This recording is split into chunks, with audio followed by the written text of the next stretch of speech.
Obviously Phil Spencer doing the rounds, doing the podcast and stuff like that, answering a lot of questions, and most of the time I tend to kind of disagree with what he says. It just is what it is at this point. But for me, I actually kind of agree with this, what he's saying here. It's a rare day when this happens, and at the end of the day, it's kind of crazy that this is the stuff that realistically ends up in Xbox's lap or whatever. So I actually think that this is an interesting topic to talk about because, it gets Xbox gets a lot of hate, sometimes unnecessarily. A lot of times they bring it on themselves. But this in particular, I thought was something of a very interesting topic. So let's go ahead and get into it. I'm the Crap Gamer. This is Crap Gamer Reviews, back with another video. Thank you so much for checking it out.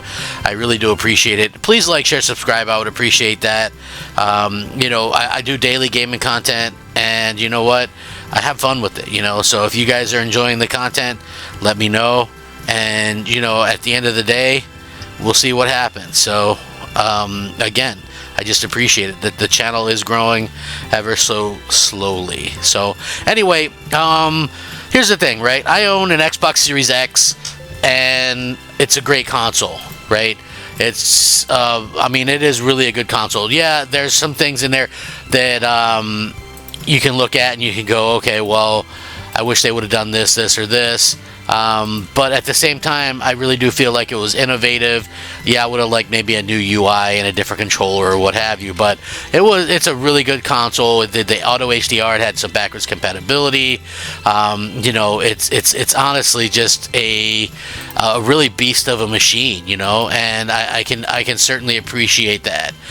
When it comes to the Xbox Series S, I think that's a really solid, and I know this might not be the biggest or best thing where people agree with, but the Series S, I think, is a fine console, right? I know people don't necessarily agree with that, but I have one in the living room. I use that one for when I'm gaming in the living room.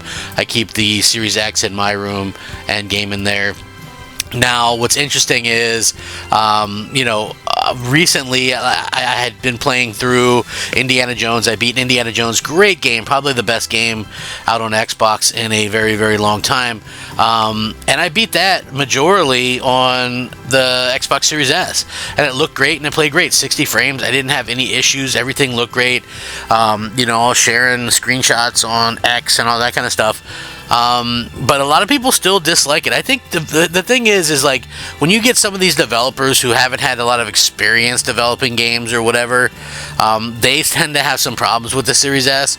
But I actually think having the different spec has been a good thing. And, ever since the Xbox Series S was first released back in 2020, we've heard very occasionally from developers who have had a hard time getting their games onto it. Baldur's Gate 3 was the most high-profile example.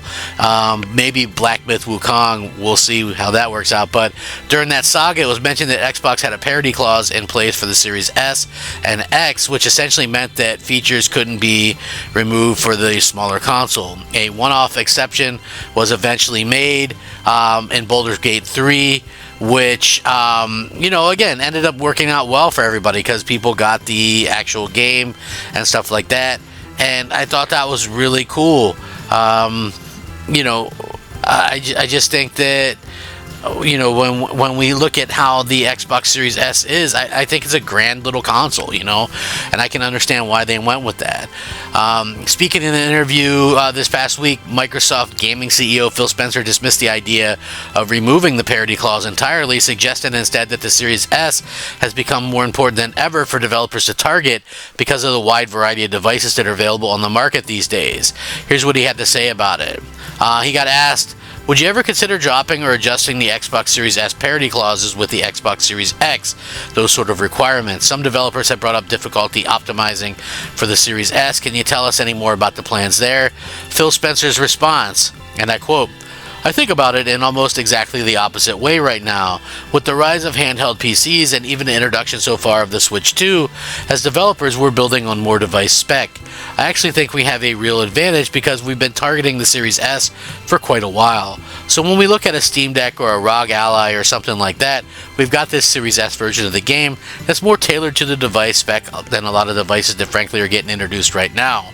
and frankly, the scalability of engines today allows them to scale. I'm playing Indiana Jones on the Series S and it looks great, so it's definitely capable of playing current generation games in a great way. But most of your games that are going to be out there are going to be supporting these different devices, and the Series S spec actually maps pretty well to these devices that we're seeing introduced right now. So I think it's actually an important design point for teams going forward, that kind of power performance mix that you see in the Xbox Series S. So obviously there's some Xbox fans that are in favor of the parity clause being dropped for the Series S, but we also know why Phil says this in his point of view, and the handheld situation means it kind of does feel pointless to remove right now. If developers want their game to be accessible on the likes of the Nintendo Switch 2, Steam Deck, Asus ROG Ally, and others, they're going to need to target the Series S spec anyway or something close, so it doesn't make any sense on Xbox's part to remove that clause for a console, especially when they're planning on building a handheld as well. And that's kind of my point in general, you know what I mean? Like, so many people are quick to kind of just hate on the Series S or whatever. I've not seen any problems with it. They eventually got Starfield. I think, the teams that are doing the better optimization on these consoles, and then, they get a couple games under their belt, obviously do better than like some of the newer ones. You can understand that as we kind of look at these things the way that they happen, the Xbox Series S is a very good way to kind of jump into it. And I can imagine a lot of people probably are very thankful for the Series S, like when college football came out and stuff like that. I think that it really just makes a lot of sense to be able to have these different platforms out there that can, this one is, and not everybody cares about, the situation with 4K, or it has to be this or that or the other thing. Like, some people really don't care about that kind of stuff, and I can understand that completely. When I'm playing, actually right now, it just depends, during the days and the weekends, man, I'll just play in the living room and just kick my feet up with the Series S. I'm playing through like the Star Wars Outlaw stuff right now, and that game looks good and plays good on the Series S as well.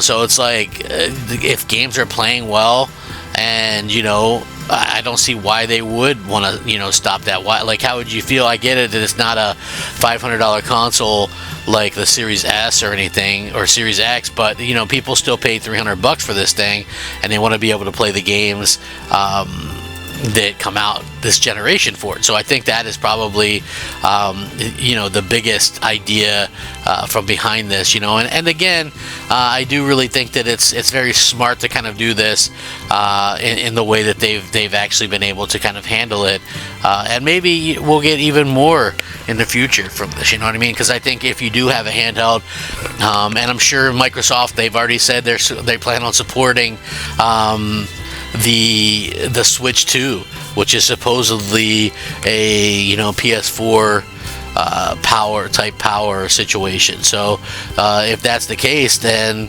then good for them.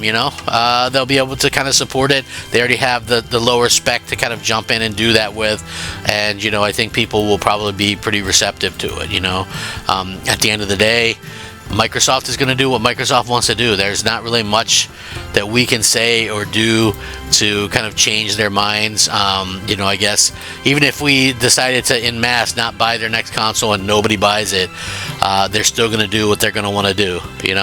So that's really kind of the way that I look at these things. And Microsoft's gonna.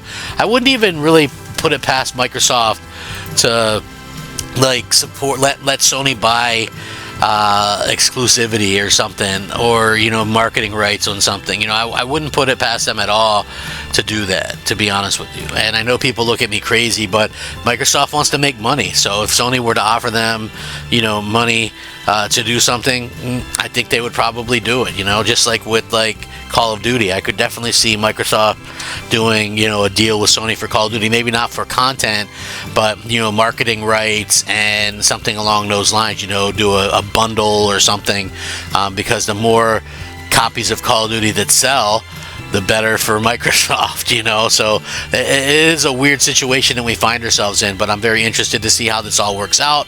Let me know what you guys think in the future.